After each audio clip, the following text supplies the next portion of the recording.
Welcome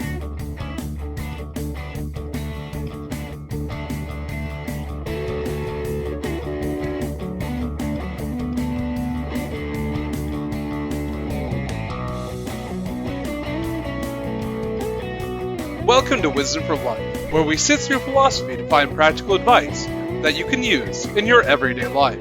Hi, I'm Dan Hayes, and I'm joined by my co-host, Dr. Greg Sadler, and today we're talking about technology and the good life. And this is going to be a broad topic, right?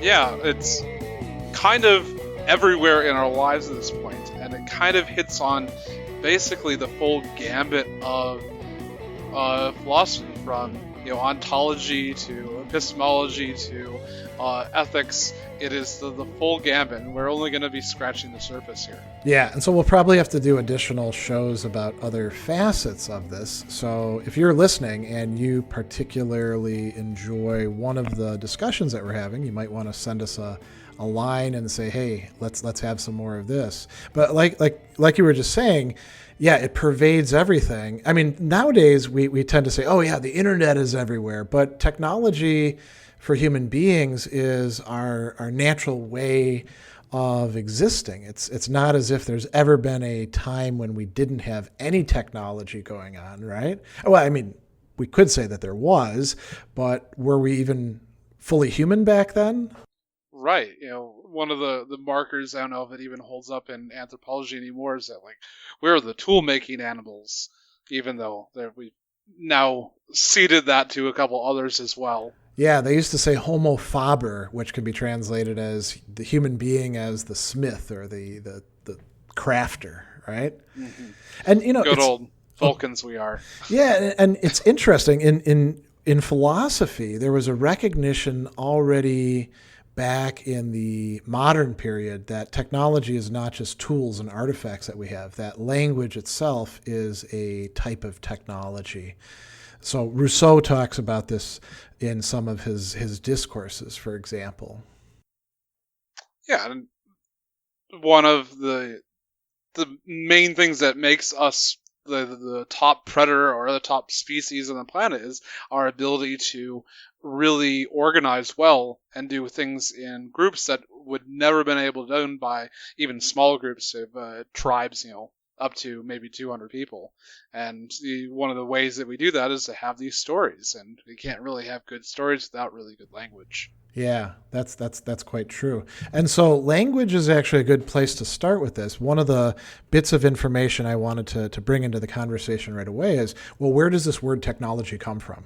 And as it turns out, it has its start not as technology, but as you could say technologists, with Aristotle, who complains in his Art of Rhetoric, techne is the word that he's using there for art, that the people before him, and we don't have any of their textbooks, the textbook writers, the technologoi, were only attending to one aspect of rhetoric. They were only paying attention to what he called pathos, meaning emotion. So they would tell you how to get people riled up, or how to get them scared, or how to get them to feel desire, and then you would get, it's sort of a stimulus response, right? You get them to feel the emotion, and then because they're feeling the emotion through your use of language, they will have the output that you want. I suppose you could use it for selling widgets, but he also, I think, talked about it, using it to start wars or end wars or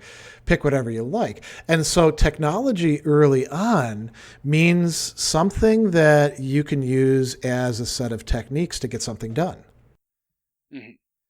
This also, the whole idea of Luddites kind of also comes back to, was it Plato or Socrates there is really anti-reading or writing things down. Anti-writing, yeah. And the reason was because he said that it would make us less able to use our memory effectively.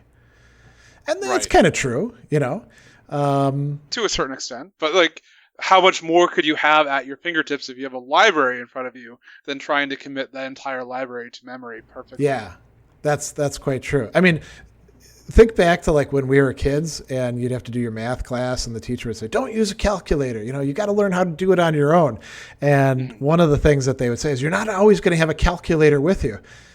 Nowadays we do though, right? Yep. Always. Yeah. I actually force myself every once in a while when I'm doing calculations to do them by hand so that I don't totally lose the habits that I built up and become totally reliant on my cell phone. I try to always do the tip in my head. That's a good way to do it. Yeah. Yeah. There was... So this go ahead. Reminds me of, continuing on from this don't write things down and how we have books now. But with our cell phones and basically the full knowledge of the human race at our fingertips, if someone from 100 years ago were to have a conversation from basically anyone with a cell phone from now, they couldn't actually see them, like they're separated by a sheet. You'd think that person from now would be the most intelligent person that they've ever talked to, but they're really slow to actually respond. Yeah, it's almost like a Turing test for a demigod, right? Yeah. So you can't see them in the other room, but somehow they know everything. Yeah. Right. And so the idea that we're becoming, to a certain extent, in symbiosis with technology itself, and that our cell phones are our second brains. Yeah, that's an interesting way to put it, because it's not just a symbiosis with let's say the platform, the technology itself. It's also a symbiosis with the vast archive of stored information out there that we kind of swim in when we want to. I will say this though, and then I do want to come back to one other thing about Aristotle that I think is important about technology. I noticed that my students, who now we're talking about no longer millennials but the Gen Z, but this applies to millennials too. They were supposed to be the digital natives that like knew technology inside and out and are totally comfortable with it. I noticed though that when it comes to many platforms and many artifacts, they only know it at a surface level. So the millennials? Well, yeah, and Gen Z as well. I'm not saying that boomers or Gen Xers are necessarily whizzes all the time either, but the fact that we had to become acclimated, say, to using mobile technology or web platforms or stuff like that, often means that we recognize what we need to know better than they do. So like when I'm putting together a really great online course in a course management system, many of them don't know how to use some of the basic functions within it. And I have to show them in class. Okay, here's how you do this. Here's how you do this. And I didn't do that at first because I just assumed, since all the experts were telling us that they know all about this technology, that they did. And then I would find out that they didn't know how to do basic things, And there's still that divide between those who are curious and want to dig and those who are just, I'll take the things that are most apparent and easiest to grab. Yeah, and culture is something that we have to acquire through work. It's not something that we can just take for granted because we belong to a particular generation or particular culture or anything like that. It's something that the German word for culture is Bildung. And it's a nice way to talk about it because it has this sort of, connotation of you have to build it up. You have to develop it. Is their word for build also very similar? Bauen. Okay. So it's got at least a couple letters the same, but it's not the same root, Coming back to Aristotle, one of the things I wanted to bring up about technology is technology, a lot of people portray it as, well, it's totally value neutral and, you can do whatever you want with it. It could be used for great evil, like if you're an evil scientist in, the comic books, but we can also do these wonderful things for it. So we can like change the world to make it a better place, like all the commercials tell us when they're for the big tech companies. Aristotle had something really interesting to say about what we nowadays call technology. Aristotle was from a slave society, and he gets a lot of flack for saying that some people are natural slaves, and that's a whole different discussion that we could have. It turns out that very few people are natural slaves, according to Aristotle, properly read. But one of the things that Aristotle did say that I think reveals the promise of technology, he talked about the slave or the servant being the ensouled tool, the tool that can actually like operate other tools.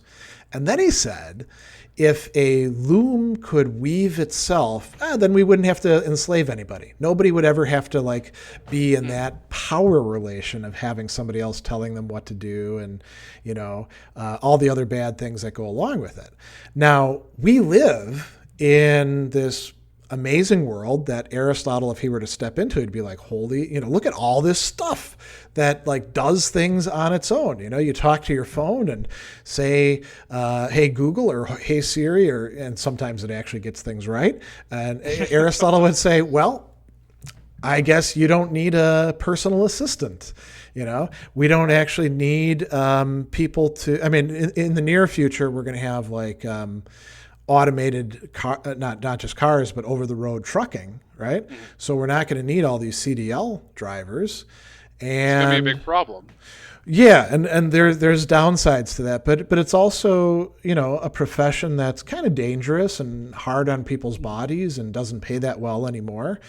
So there's this promise of like we're going to have because of the technology that we have, we're going to eliminate power relations that put people at disadvantages.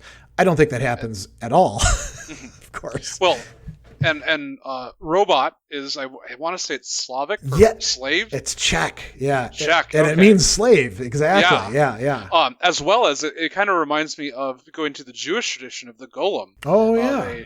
You write instructions on a piece of paper and you stick it in the golem's head and it starts going and it does the things. But the question is, at what point in time do we need to have worry about the rights of these automated systems? At what point do they become so sophisticated? That we need to actually think about them in the way that we think about humans. And so now you're right back at the very beginning of this problem about like having a slave or not, if you're talking about Aristotle here. Yeah, and that's where the world of speculative fiction, I think, can be quite helpful. Think about Asimov's robot series, both for two reasons. One is the 3 laws of robotics, which maybe we'll actually use, who knows. But then there's also like the robot rights movement in it. And why can they have rights? Because they're sentient, but animals are sentient too. They're not just sentient, they are self-referentially sentient. They're able to take positions. Exactly. Yeah. And if you want to go really far flung, go into Iain Banks, the Culture series. Oh, yeah, with AIs that are super sophisticated and I think, have rights, right? Oh, absolutely. They're equal citizens, but they're also significantly more intelligent. And so you're like, why do they keep around the humans? But apparently they like them. I don't know. Yeah. I've only read a few of those books, but I've really enjoyed them. Oh, they're great, as well as if you have any interest to try to figure out what the heck Elon Musk is thinking, read those books. It has rocket ships, it's got automation, it has neural laces, it's got what's called simulations within simulations within simulations. All these things that are kind of like off the wall that he talks about, they're all in these books, and I'm like, oh, I see where he got it. Banks has been gone for quite a while too, right? Yeah. He died in the late 90s. Interesting. I wonder, this reminds me, we're almost totally off topic at this point, but it does tie in with technology. You think about William Gibson. William Gibson's Neuromancer, and then the others in that series, Mona Lisa Overdrive and Count Zero. That's right, yeah. So they set out this world of the early depiction of the internet, and it turns out things were completely different than what he imagined. There's no thing wireless. Yeah. Well, and viruses don't work the way that he was portraying them and all that. But it was a very imaginative world. And they interviewed him to ask him, well, were you like, an early tech adopter and all that? He's like, I don't like any of that stuff. I stay away from it. I was just like pouring this out of my imagination, and it's quite interesting to think about how those early narrative constructs about what the net was going to be like shaped so many things, even though they're by somebody who willfully withdrew from quite a bit of that technology. So you had something on Heidegger you wanted to share with us. Yeah, so Martin Heidegger, And I think you could look at other authors as well who are saying similar things. There's just a couple things from his ideas that I thought are useful for thinking about technology. One was he points out that when we're using technology, we're often not that aware of it. And I think this is an important lesson for us. We want to develop more awareness. He thinks that he uses the example of a hammer. And a hammer's a technology, right? We're using the hammer, we're nailing things along, we're everything's going great. And then like something gets screwed up, like the handle breaks or, the head's, twists a bit. Now we look at it for the first time.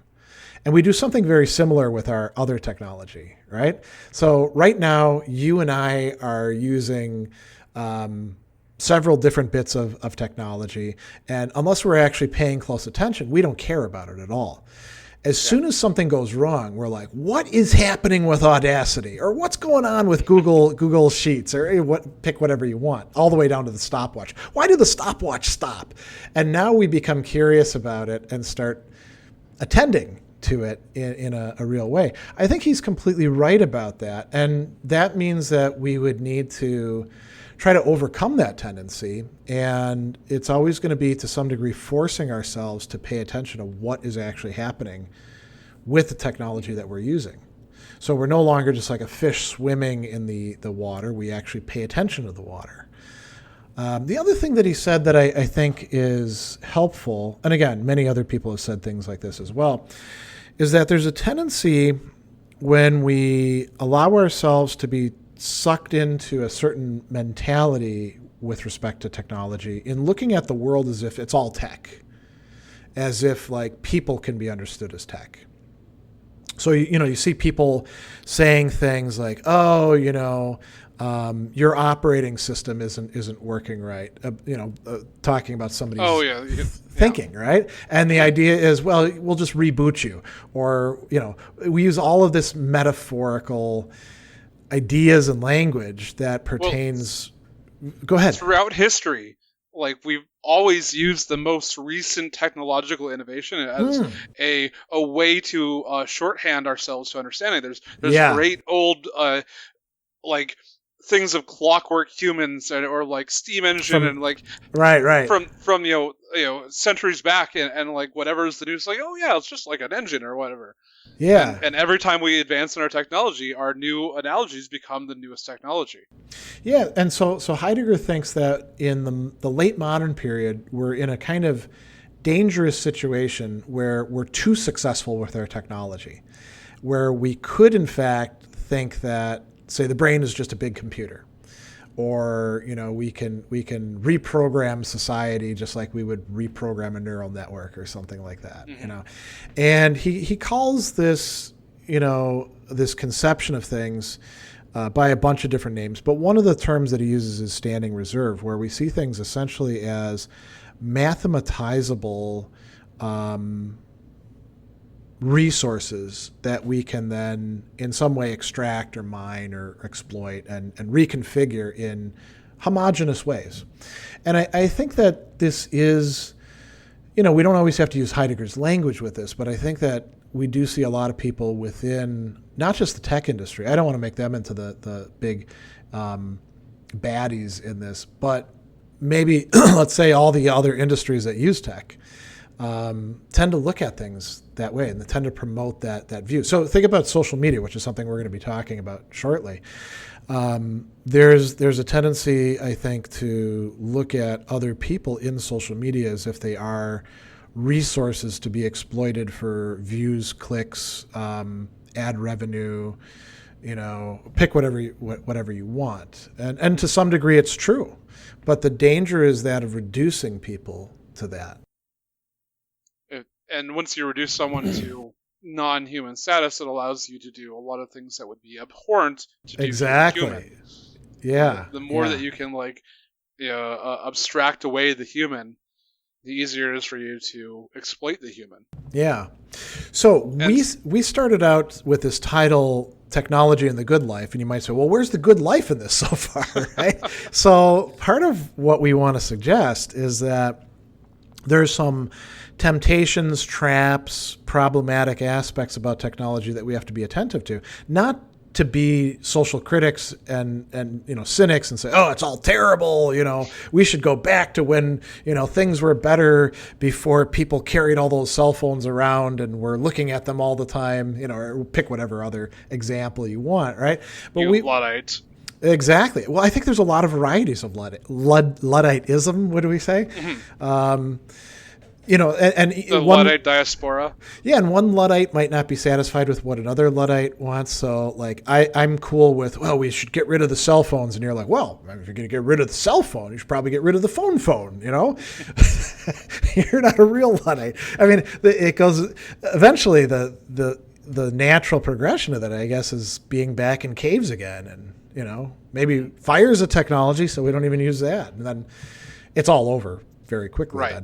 Then. But, we want to have something positive that we're leading towards when we're thinking about technology as well, because technology does have all these great potentials for making our lives better in many ways. Yeah, and so I see, like, in Stoicism and also, like, Aristotelianism and all the virtue ethics places, there's definitely this idea of it's not the thing that's in itself it is a good. Yeah. It is the way that you use it is the actual good thing here. And a lot of these technologies have incredible uses, but they also have these downsides.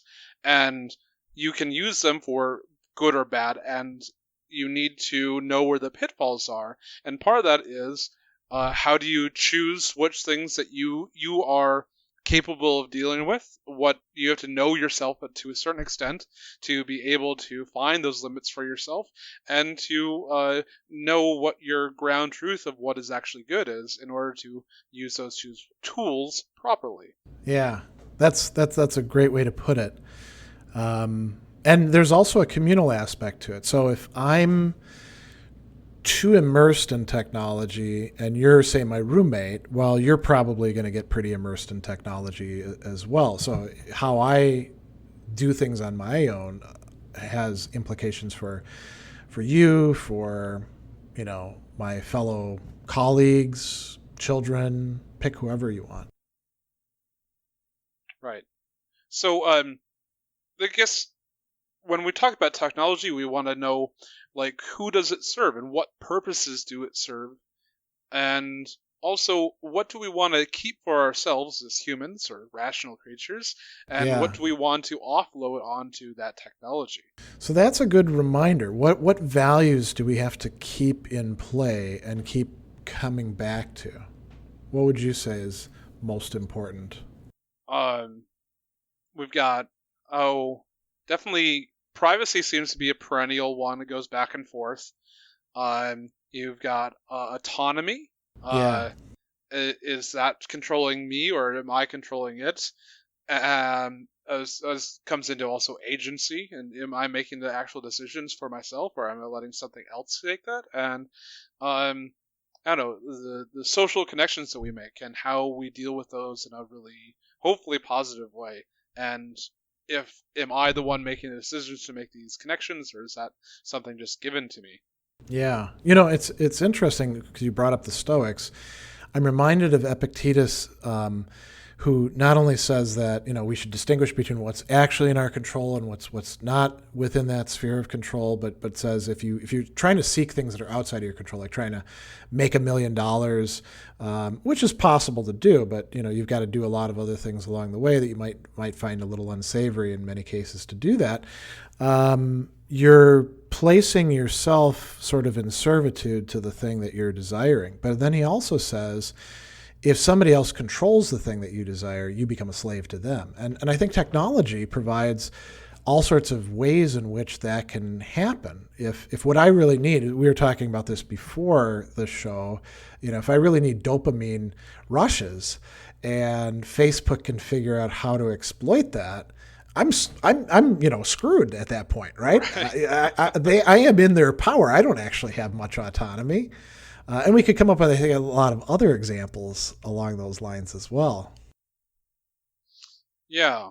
And so, speaking of Facebook and dopamine kind of Okay. brings us to the idea of Skinner boxes, otherwise known as operant conditioning chambers, made famous by B.F. Skinner. That's the Skinner box, which was basically the original experiment, if I remember correctly, is either a mouse or a rat in a box. There's a light. The light goes on, and if the mouse hits the button when the light goes on, it gets a treat. Yeah. And so it could get it to always hit the button, and it just like train it. And so but they would able to actually detect the dopamine levels in the mouse when the light goes on, and it wasn't the getting the treat that got them the dopamine. It was just the light going on, because it was the expecting. Yeah, you create like a pattern, right? Yeah. Which eventually becomes a habit. And so you think of your phone and those nice little, jingling bells and whistles, and I sound so old right now.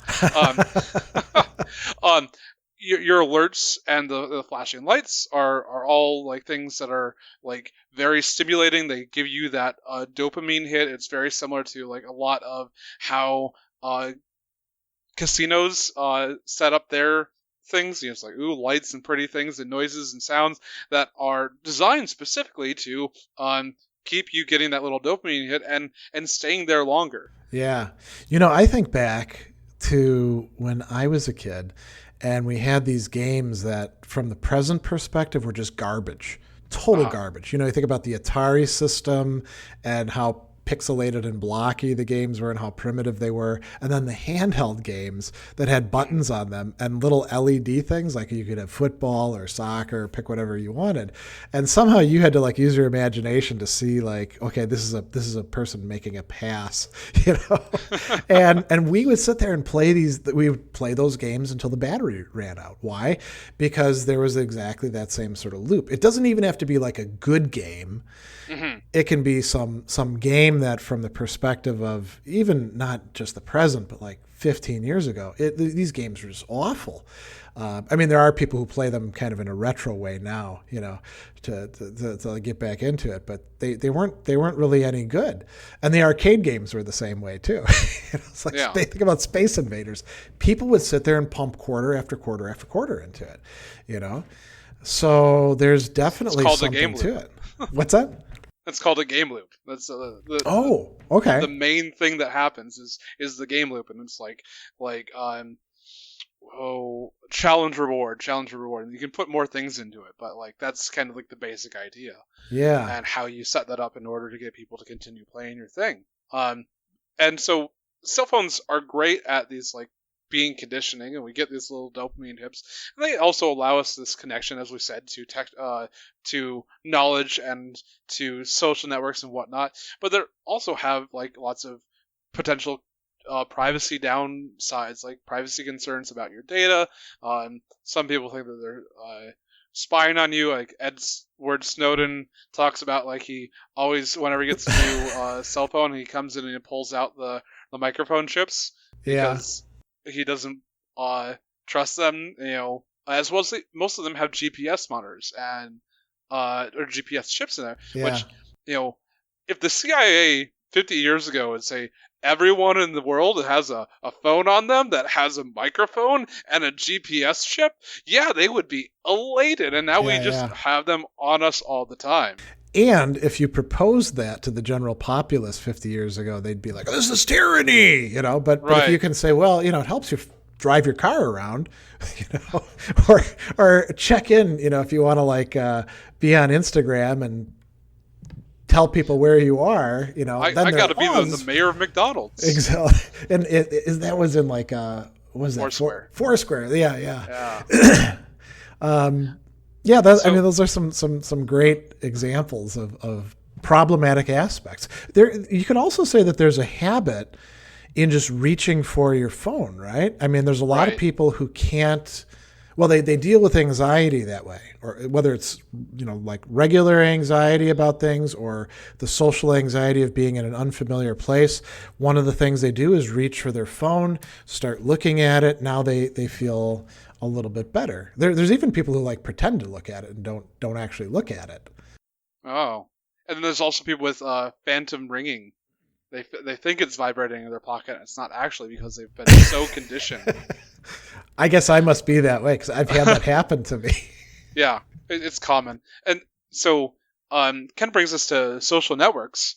Yeah. And social networks are also this like dopamine box of constant trying to keep you there. And the early designs were just like, how do you keep the people on the site and engaged as much as possible? And Is that the main why? reason was, is that why some of the networks didn't work? They died out. They didn't do that well enough, you think? Or? yeah, I absolutely think so. And Facebook definitely figured out that good loop of trying to keep people there engaged constantly. And the whole idea was that they're trying to, sell more ads. The more time the people are on the site, the more that they could sell their ads for, and the more data that they could pull up. And now, data is the new oil. Yeah. But that's a whole nother topic. But the problem is that these same systems that are designed to have you stay there as long as possible result in really negative behavior and mental states for those users. Yeah, so something that's, I mean, I don't even know you can call it an unintended consequence, because maybe the big tech companies knew about this and they're like, well, we don't care, But you've got something that's happening on the large system level that then affects each of the people participating in it if they aren't careful, if they don't adopt a more, what would we call it, more vigilant attitude or mindful attitude towards the technology that they're using. Yeah, and this comes back to the main topic here. Is like, we were talking about a lot of things that seem to be negative, but the idea is that you need to be aware of these things in order for you to actually make informed choices about what you're going to be doing. You have to be wise in order to do, the courageous thing here, to actually maybe curtail these actions or work within the network within a certain way, right? Right. Like, for example, Facebook is really great for sharing memes that express your political opinions and denigrate other people who you're opposed to. But maybe that's not a good idea. Right? maybe that's they're very not reductionist. Yeah, maybe that's a thing that feels good at first, but is actually bad for you if you keep on doing that. Whereas there could be other uses for Facebook that could be much more positive, right? Could be. And there's been lots of studies, I don't know if they're totally conclusive, but of the increased polarization within our country is at least partially could be attributed to these social media that have, at least in the past, reduced the amount of other people's political opinions, because if you see people that are arguing with you, then you're less likely to stay on. So the more that you see that everyone agrees with you, the more that you want to be there. Oh, yeah. Yeah.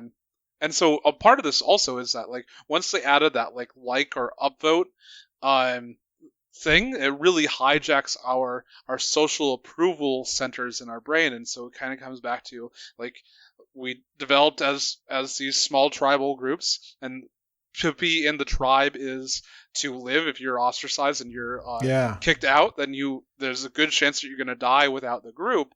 And so in order to make sure that you have that same feeling, you have to have approval from the group.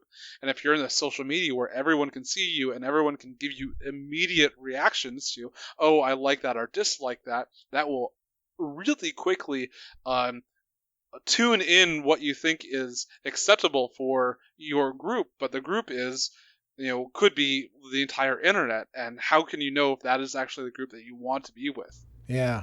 Do you think it makes any difference? Facebook a while back rolled out you didn't just have you've also got, the heart, the angry face, the sad face. LinkedIn has a similar thing where there's like 5 different things instead of just the like. You can do celebrate, curious, and I don't remember what the other ones are. Do you think it makes any difference, or is that just like variations on a theme? I want to say it's just variations on a theme. Like the main concept is still there embedded. I think Instagram actually took away people liking, like, it doesn't show you how many people liked it anymore. Which seems to be counterintuitive to most social networks, but yeah. Well, Instagram is an interesting one because in a certain way they have the worst users, in this respect. They will, in order to get a good shot, they will do all sorts of things in the outside world, the non-digital world that they're taking pictures of and then posting, that we would consider to be bad behavior. So like there was some at one time it was the thing to take pictures of you in front of sunflower fields, and I heard this story at one point, I think on NPR, about all these Instagram people going out to sunflower fields and essentially destroying the crops in order to get good shots. And it was almost like a feeding frenzy, you know, people out of control, or at least portraying themselves as being out of control so they could engage in antisocial behavior that you know not only affects other people badly, but I mean, you think that's also kind of damaging to your own character to be so in need of the perfect Instagram post that you got to do bad things, you know? Yeah. I think we should leave the social networks behind and try to hit on automation here. Yeah. Now, why that particular topic? What's so important about that? Because of the things that are coming down the pipeline, I think this is one that is going to upend our society in the most salient ways, or the most, you know, overarching ways. Okay. You know, we touched on the idea of automated trucking earlier. Yeah. And there's in many states, or actually in the majority of the states, trucking is the number one profession. As well as there is a whole other network of small towns in the plains and whatnot that are basically entirely dependent on the trucking and the truck stops that service them. And once you get rid of trucking with humans, then you get rid of these service stations. Yeah. And there's a whole like section of our economy, up to like 10 to 15% of our economy, that is just gone.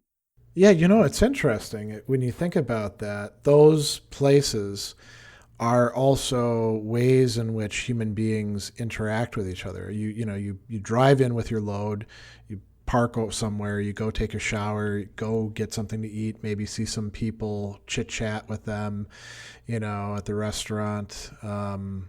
That's all going away. Right. And there's so many other things that have gone away. I mean, I'm old enough to remember when you didn't pay at the pump for gas, when you had to go in and actually interact with a human being.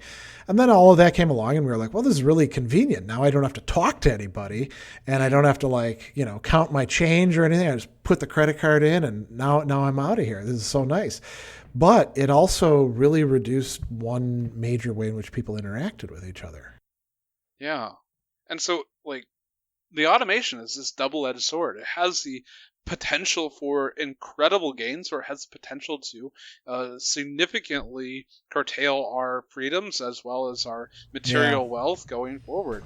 And there's a short story from many years ago. I read it like a decade ago called Manna, which is a whole story about like the slow creeping in of automation and AI to basically all sectors of the economy. And there were two societies that arose from this. One society was a very private property. Corps or individuals owned basically all the automation, all the property, and everyone else became basically technological serfs. Yeah. And if you went below a certain rating, then you were unemployable, and you know, basically had to live on just the meagerest of substantive living. And then there was another society, I think that popped up in Australia, where the automation was basically owned collectively, and everyone got to use the fruits of the automation labor and turn into a post-scarcity society. Yeah, and you know, you mentioned Iain Banks earlier. The whole culture premise is that humankind goes out to the stars, and we have this post-scarcity society for the most part in what's called the culture. And then there's always like the intersection of that, trillions and trillions of people living in that culture, and then the rest of the universe where things are less predictable, and you know, that's where the good stories actually happen. Yeah, and now it's interesting because when we think about where we could be headed, which utopia or dystopia do we want? So a post-scarcity society, one of the dangers of that, well, what the hell do these people do? Do they sit around playing games all day? Is it like what Marx depicted, where you work for a couple hours in the morning and then go fishing and then, I don't know, study something? I don't remember exactly how the quote goes, but that was, he was depicting what things are supposed to be like later on. Or Star Trek, where like, you try to pursue exactly. either arts or like, I'm going to be part of Starfleet because then I get to explore and Starfleet. Cool Starfleet is interesting because they're the ones where, like you said, things happen, right? Yeah. The messy stuff. Whereas you get the idea in the rest of the Federation. Yeah, you work on your thing and life is pretty easy. Now, I don't actually see us heading towards that, unfortunately, because of the kind of social organization that we have. And so it seems much more likely that, like you said, those who own the robots, they're going to make out great. And then what do we do with, what do we do when we hit 40% unemployment and we don't have anything for these people to do? Are they just going to be happy sitting at home playing video games and eating chips? Or are they going to want to stir up stuff to have like a feeling of being alive? And I'm a little bit worried about that myself. Yeah. Have you ever read Player Piano by Kurt Vonnegut? I believe, a long time ago, so I don't remember it that well. Say why it's... It's a basic idea. They just automate all the factories, and there are certain people who are engineers who basically run maintenance on the factories, and then everyone else is giving like a really subsistence lifestyle. It's like this, but no one has any purpose, and so then they rise up to destroy the automation, but immediately go back to automating after they destroy the automation. Yeah, there's kind of a cycle to it, right? Yeah. I mean, we see a similar thing when people are railing against technology. They often use some sort of technology to do that. Right? So I guess the question is, like, what is the pursuit of a good life? Is the pursuit of the good life more material things, or is it something else? And as long as, like, there's definitely, like, we gain some, I don't know, a prestige from like doing special and great things and competing to a certain extent, but does that have to be in a means or a monetary or like social status? But social status was something I think would still maintain, especially like great artists have social status, but it's no longer just whoever can make the most money now has social status. Yeah. So, technology, in the sense of automation and all the other things that go along with it, AI, logistics, all these things converging together, is threatening, in ways that we can't quite wrap our head around, I suppose. Yeah. This is what Gabriel Marcel called human beings being at the mercy of their own techniques. Similar to Heidegger.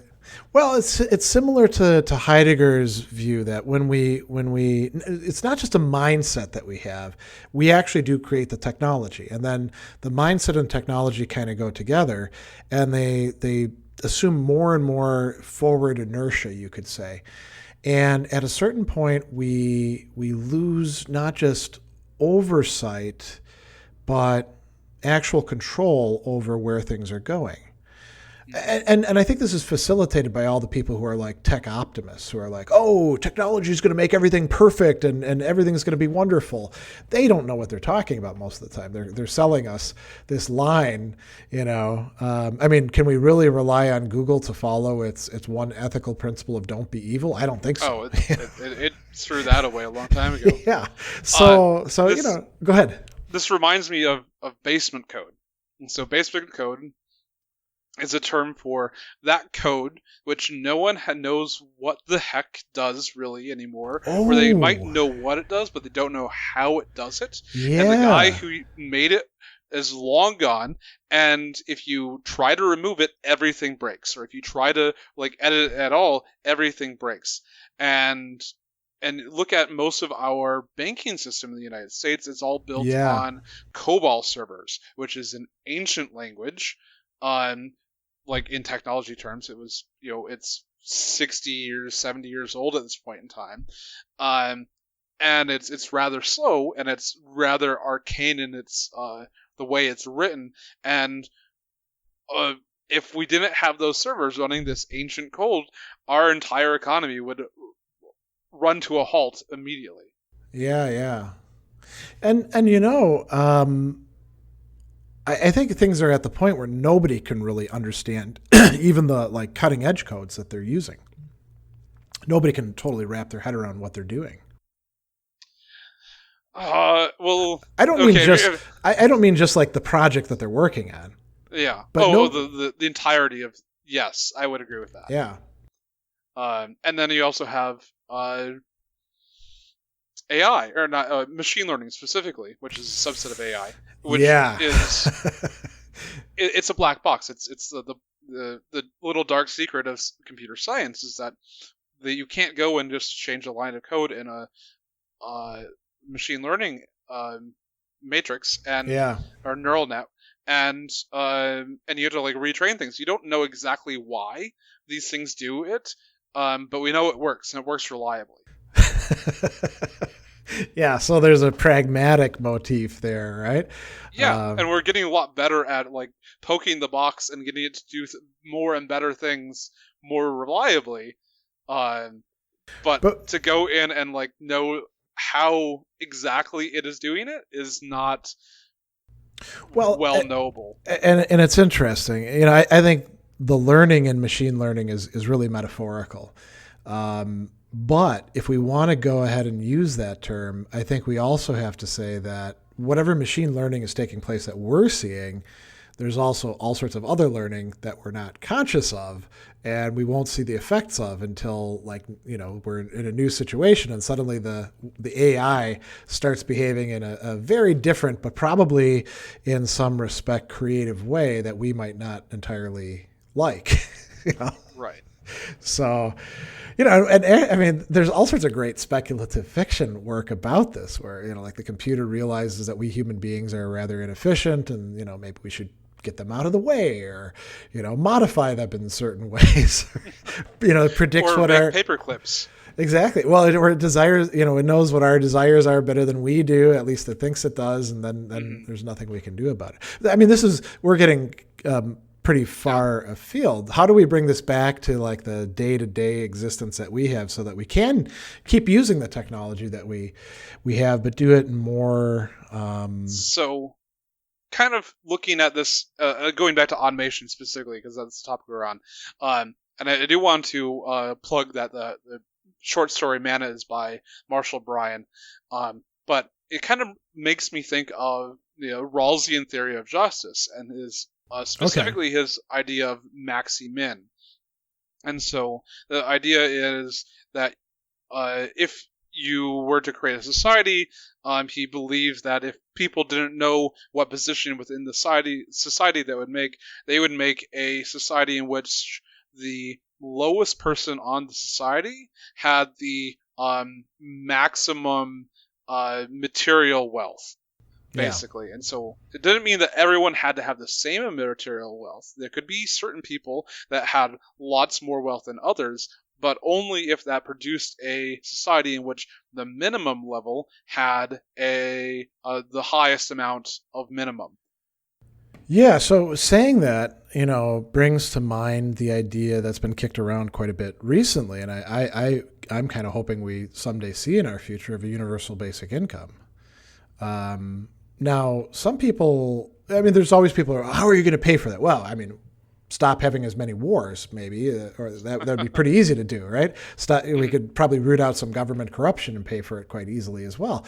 But there is one objection that people bring up that I think is, I don't buy it, but I think it needs to be engaged. And here's how it goes. So if you give people a universal basic income, it probably needs to be something good. It can't be just $1,000 a month, because what can you do with that in our society, right?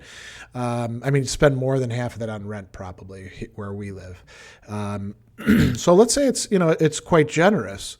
Then aren't people just going to become lazy and complacent and expect it as a dole And won't it lead to a society which is stratified into those? There'll still be those who like own everything, but there'll be those who work to support everybody, and then there'll be those who just live on the dole, and their lives won't be all that productive, and that's not good for them, and it's also not good for others because it creates resentments, and what do you, I think there's good answers to that. What do you think is a good answer to that? Good answers, like the alternative is we have automation, we have 40-60% of the population without jobs, and would you rather have 46% of the people with no jobs and are hungry and are rioting in the streets and destroying everything? Yeah. Or do you want to make sure that everyone is like at least healthy and well fed? So this is sort of one of those let's not let the perfect become the enemy of the good sort of things, right? Right. Yeah. Do you have any others? I don't think that. I kind of hope that although there will be some people who would just take advantage of it and basically do nothing all day, I kind of think and hope that there would be a lot of people who would use that time and freedom from fear to work on themselves, to engage in study of whatever it is that's going to make them have a valuable life, and to engage in social interactions with other people that aren't driven just by worries about money or social status or whatever other, limited goods we're going to have. I mean, it would be something. I don't envision a complete post-scarcity society like we've been talking about, but I think we could get closer to it, and that it would be better for people to have that flexibility. I also think maybe then people would be interested in studying Stoicism, not to like deal with how crappy their lives are and insulate themselves against it, but to make genuine progress towards the human good, We should talk, since we're bringing up practice, we should talk about a practice that we had in mind before we jump into, final thoughts. So you when we were talking about this before, you had some worries about recommending an app as a practice. What was that worry? So the idea is like if you are having something do it for you, you're automating your practices away, then are you actually working to improve yourself? And I think we kind of came to the conclusion that if you only and forever use that as a crutch to do this, and that's probably not the way to go. Yeah. But if we actually do recommend an app and it allows us to grow and as training wheels to be able to be more resilient, then that would be okay. Yeah, and so there's a lot of apps out there that are, in one way or another, oriented towards various practical philosophies. Stoicism has become quite popular, so there's some Stoicism apps out there that'll give you like quotes and some meditation practices and allow you to do some journaling. And I'm always leery of those because I want to do things on my own. But I think that, like you're saying, if you're using it as a tool and you keep in mind that it is a tool and you use it to try to also grow your own self rather than just becoming more and more dependent on the app, it seems like that's a good way to do things. And it could lead to personal growth, developing new habits. Maybe with a social function, you could even say connecting up with other people who would support you in that work.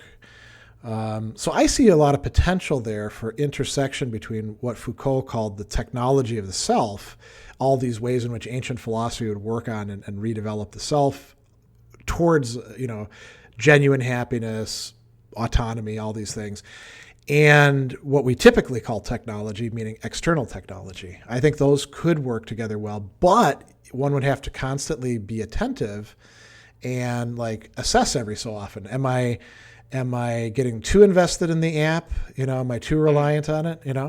What do you think? So, I think that's a really good way to look at it. And so, one of the ones that I have is I tend to read too much political news, and there's so much of it, and you can just kind of go what down I call the clickhole, and just constantly reading and reading and reading. Oh, look, there's a new link. And so I have a app on my phone. I think it's built into the Android system that makes it so you can't open an app unless you go through some hoops, basically. And one of the hoops is that it only gives you like 5, 10, or 15 minutes to open the app, and then it closes the app. And so it gives you a time to change your context.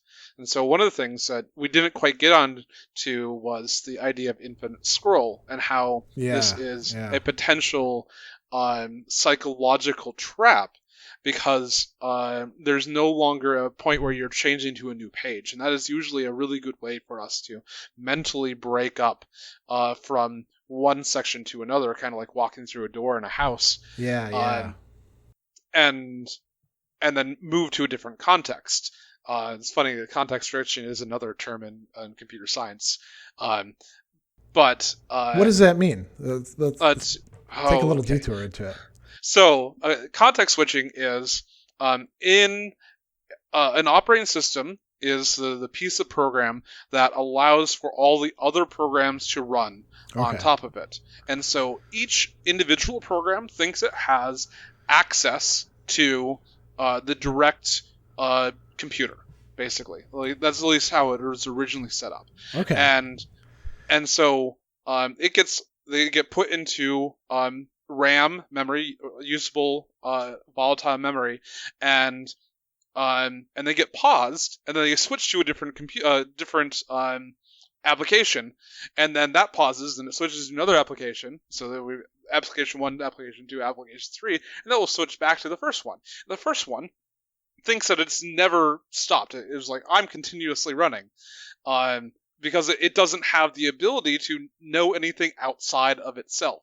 The operating system is the thing that says you run and then you run and then you run, but it does it so fast at gigahertz, millions of times per second. Billions of times per second, that it doesn't matter that all these programs, we have our video chat and we've got Audacity and whatnot all set up, that they all think that they're continually running, and the operating system is constantly churning through to make sure that everything has enough compute power in enough amount of time, and that's context switching. It's almost as if the operating system is dealing with a whole bunch of almost solipsistic narcissists. Yes, absolutely. That's interesting. So how does that apply here? Context switching. Context switching is just how we change what we are focused on. And so, I'm focused right now really intently on this conversation with you, and then a little bit on the timer over here counting down. Yeah. And going back to the idea of the actual practice is that this timeout allows us to stop. And allows us to back out of our phones, which can be very addictive, and use that as training wheels to I should only be on my phone for maybe 5 or 10 minutes at a time. If I'm sitting there for an hour, then I've definitely been on this device for much longer than the utility would actually dictate. Yeah. I mean, I like that idea because it means that there's a calling attention to the fact that we have a choice, that we have some agency there. And agency is one of those things that unless we exercise it, we lose it. Right? Right. Yes. So, well, we're just about out of time. Any last thoughts that you have? I don't think we have a final quote, although we could certainly talk about this danger of, becoming the prey to our technology, almost like the Sorcerer's Apprentice who starts up the magic and then it just takes off without them. Or, in the words of Isaac Asimov, any sufficiently advanced technology is indistinguishable from magic. Arthur C. Clarke, I think. Oh, right? Yeah, yes. yeah. Yeah, well, that's a fitting thing to go out on.